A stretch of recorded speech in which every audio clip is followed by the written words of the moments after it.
শুরু হয়েছে পবিত্র মাহে রমজান। নিউ ইয়র্কের বিভিন্ন মসজিদে, বিশেষ করে ব্রুকলিন, জামাইকা, জ্যাকসন হাইট, ব্রঙ্কসের বাংলাদেশি অধ্যুষিত এলাকায় পবিত্র রমজান উপলক্ষে তারাবির নামাজ অনুষ্ঠিত হয়েছে।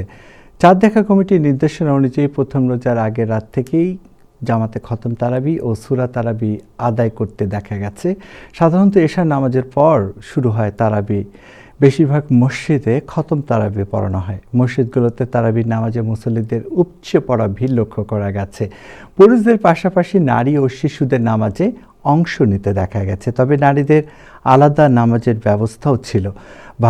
ভাবগাম্ভীর্য ও উৎসাহের সাথে রমজানের এই ইবাদত পালন করে থাকে নিউ ইয়র্কের মুসলমানরা।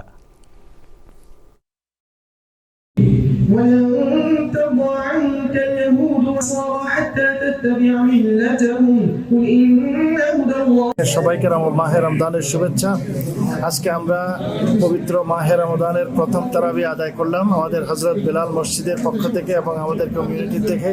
আলহামদুলিল্লাহ প্রায় 400 থেকে 500 মুসল্লি আমাদের তৃতীয় তলা, দ্বিতীয় তলা এবং মেইন সেকশন এবং বেসমেন্ট সহ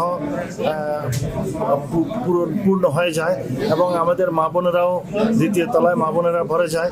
তো আলহামদুলিল্লাহ প্রতিদিন এখানে ইফতারের আয়োজন করা হয় প্রায় 200 থেকে 300 মুসল্লি এবং সাইমিনদের জন্য, রোজাদারদের জন্য। ব্রুকলিন বেলাল মসজিদ থেকে বলছি। এখানে মাশাআল্লাহ আল্লাহর রহমতে আজকে থেকে আমাদের তারাবির নামাজ শুরু হয়েছে। আগামীকাল থেকে রোজা চলবে। প্রতিদিন এখানে 1 থেকে 150 লোক ইফতার করে।